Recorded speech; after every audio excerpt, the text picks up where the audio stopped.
सच्चिदानन्दरूपाय विश्वोत्पत्त्यादिहेतवे तापत्रय विनाशाय श्रीकृष्णाय वयं नमः। आप सभी का मैं स्वागत करता हूं अपने YouTube चैनल पर।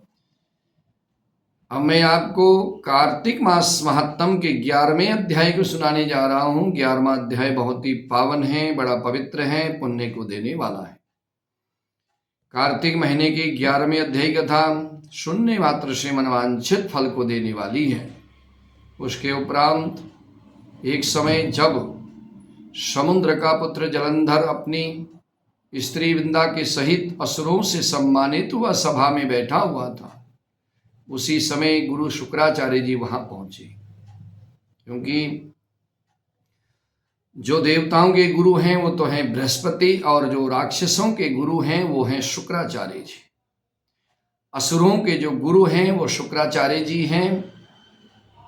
जलंधर का विवाह वृंदा के साथ हुआ, और जब असुरों से सेवित सिंहासन पर जब जलंधर बैठा हुआ था, तो उसी समय शुक्राचार्य जी वहां पहुंचे, जिनका तेज चारों दिशाओं में फैला हुआ था। शुक्राचार्य जी के तेज से चारों दिशाएं प्रकाशमान हो गईं। गुरु जी को आता हुआ देख करके उस असुर राज ने खड़े होकर के उनको प्रणाम किया, आदर किया, सत्कार किया, और तेजस्वी गुरु जी ने भी उनको आशीर्वाद दिया। फिर उनको एक दिव्य आसन पर बैठा करके पहले अपने गुरु जी को ऊंचे आसन पर, दिव्य आसन पर बैठाया। उसके बाद सभी जितने भी वहां पर मौजूद थे, सभी असुरगण अपने अपने स्थान पर बैठ गए। और उसके बाद सागर का जो पुत्र था उसने कहा कि हे गुरु जी, मैं आपने नम्रता से एक प्रश्न करना चाहता हूं। उसने विनम्रता से गुरु जी के आगे प्रश्न रखा कि राहु का सिर किसने काटा था, आप हमें ये बताएं।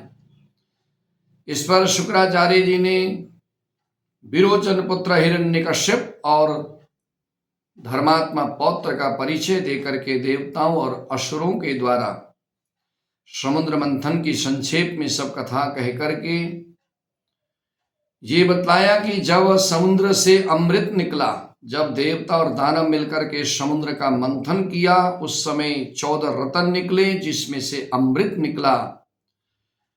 उस अमृत को जब अमृत निकला तो उस समय देव रूप बन करके राहु जो है देवताओं की पंक्ति में, जहां पर देवता लोग अमृत पान करने के लिए पंक्ति बनाए बैठे थे, वहीं पर जाकर के राहु बैठ गया। इस पर इंद्र के पक्षपाती भगवान विष्णु ने राहु का सिर काट दिया। भगवान ने मोहिनी रूप धारण करके सभी देवताओं को जब अमृत पिलाया, उसी समय देखा कि राहु भी बैठा हुआ है, तो भगवान ने जो है राहु का सिर काट दिया। ये सुनने के साथ ही जलंधर क्रोधित हो गया, उसके नेत्र लाल हो गए, उसे बड़ा क्रोध आया, बहुत क्रोध से फड़फड़ाने लगा। फिर अपने धस्मर नाम के दूत को बुला करके गुरु का कहा हुआ सब वृत्तांत उसको सुनाया। जिस तरह से दैत्य गुरु शुक्राचार्य जी ने उनको सुनाया, वो वृत्तांत सब सुनाया। आज्ञा दी कि तुम शीघ्र ही इंद्रपुरी में जाओ और इंद्र को मेरी शरण में ले आओ। जब इस तरह से जो उसका सेवक था धस्मर, जलंधर का बड़ा बहुत ही निपुण दूत था, उसका बड़ा ही आज्ञाकारी सेवक था।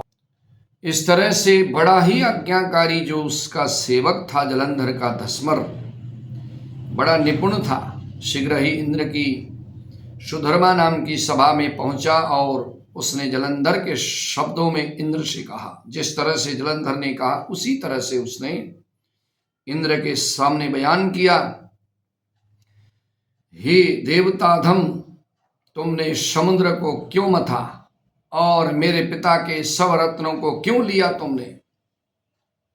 ऐसा करके तुमने अच्छा नहीं किया। यदि तुम अपना भला चाहते हो तो उन सभी रत्नों को देवताओं के सहित तुम मेरी शरण में आ जाओ, सभी रत्न ले आओ जो भी तुमने ग्रहण किए सभी रत्नों के साथ सभी देवता, तुम मेरी शरण में आ जाओ, अन्यथा मैं सत्य कहता हूं कि तेरा राज्य में विध्वंस कर दूंगा। इस तरह से जो है जलंधर के वाक्य उसके सेवक ने, धुष्मर नाम के सेवक ने इंद्र को कह सुनाया। अब उसके बाद यह सुनकर के बहुत ही विस्मित हुआ और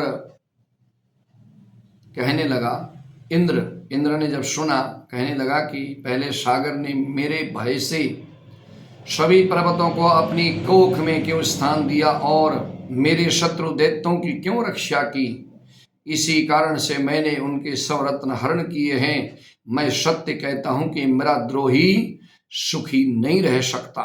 इस तरह से जब इंद्र ने कहा, इंद्र की बात सुन करके वे दूत शीघ्र ही जलंधर के पास गया और सब बातें उसे कह सुनाई, जिन्हें सुनते ही वो दैत्य क्रोध के मारे अपने होठों को काटने लगा, फड़फड़ाने लगा और देवताओं को जीतने के लिए बहुत तरह के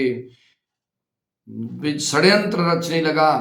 और उसके बाद फिर तो वो सभी देवताओं तथा पाताल से करोड़ों दैत्य उसके पास पहुंच गए। सभी दिशाओं से उसके पास करोड़ों दैत्य उसके पास पहुंच गए देवताओं से लड़ने के लिए। और उसके बाद फिर शुंभ और निशुंभ सेनापतियों को साथ लेकर के जलंधर इंद्र से युद्ध करने के लिए चला गया और वहां जाकर इंद्र से युद्ध करने लगा। इंद्र से जब युद्ध करने लगा तो शीघ्र ही उसने इंद्र के नंदन वन में अपनी विशाल सेना उतार दी। उसकी दैत्य की बहुत बड़ी सेना थी जो उसने वहां जा करके नंदन वन में सबको इकट्ठा किया। और उसके बाद वीरों की शंख ध्वनि और घोर गर्जना से इंद्रपुरी जो है गूंज उठी, अमरावती छोड़ दिया और देवता सभी अमरावती छोड़ करके उनसे युद्ध करने के लिए चले। भयानक मारकाट हुई, दोनों पक्षों के आचार्य अपने अपने मृतकों को जीवित करने लगे। दैत्यों के शुक्राचार्य जी थे, देवताओं के जो है देवगुरु बृहस्पति थे। उनके पास इतनी शक्ति समर्थता थी कि मृतक को जो है जीवित करते थे। जीवित करने लगे असुरों के आचार्य गुरु शुक्र और मृत संजीवनी विद्या से, और देव गुरु बृहस्पति ने द्रोणागिरी से औषधि ला करके मृतकों को जीवित करते रहे।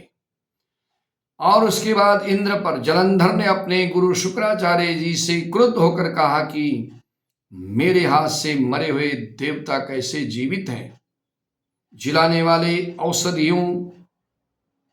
औषधियां तो सब आपके पास हैं। अपने गुरु से कहने लगा शुक्राचार्य, फिर एक ऐसे संभव है, आपके पास औषधियां हैं, देवता कैसे जीवित हो रहे हैं। इस पर शुक्राचार्य जी ने गुरुदेव श्री बृहस्पति जी के द्वारा द्रोणागिरी से औषधि ला करके देवताओं को जिलाने की बात कही कि मैं नहीं कर रहा हूं ये काम, देव गुरु बृहस्पति कर रहे हैं। द्रोणागिरी पर्वत से जड़ी बूटी औषधियां ला करके मरे हुए देवताओं को जो है ये जिला रहे हैं। ये सुनकर जलंधर और भी क्रोधित हो गया। शुक्राचार्य जी ने कहा कि क्रुद्ध क्यों होते हो, यदि शक्ति है तो द्रोणागिरी पर्वत को उखाड़ कर समुद्र में फेंक दो, तब मेरे कथन की सत्यता प्रमाणित हो जाएगी। इस पर जलंधर क्रुद्ध होकर के शीघ्र ही द्रोणागिरी पर्वत पर चला गया। वहां उसके पास पहुंच करके अपनी भुजाओं के द्वारा उसे उखाड़ करके समुद्र में फेंक दिया।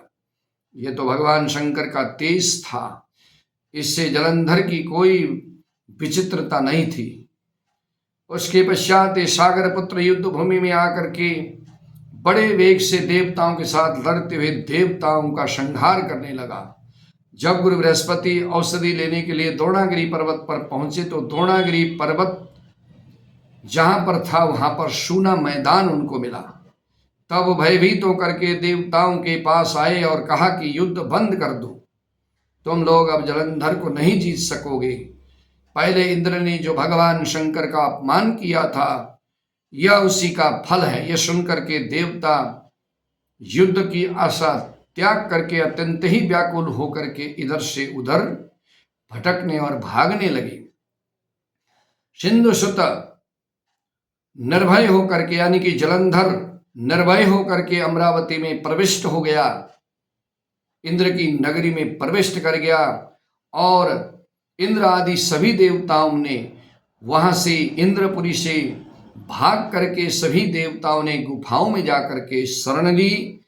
यह कथा बड़ी ही पावन है। इस कथा को सुनने मात्र से मनवांछित फल की प्राप्ति होती है।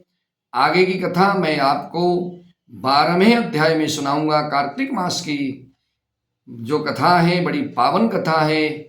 यह कथा सभी मनोकामनाओं को देने वाली है। आनंद कंद भगवान की जय हो।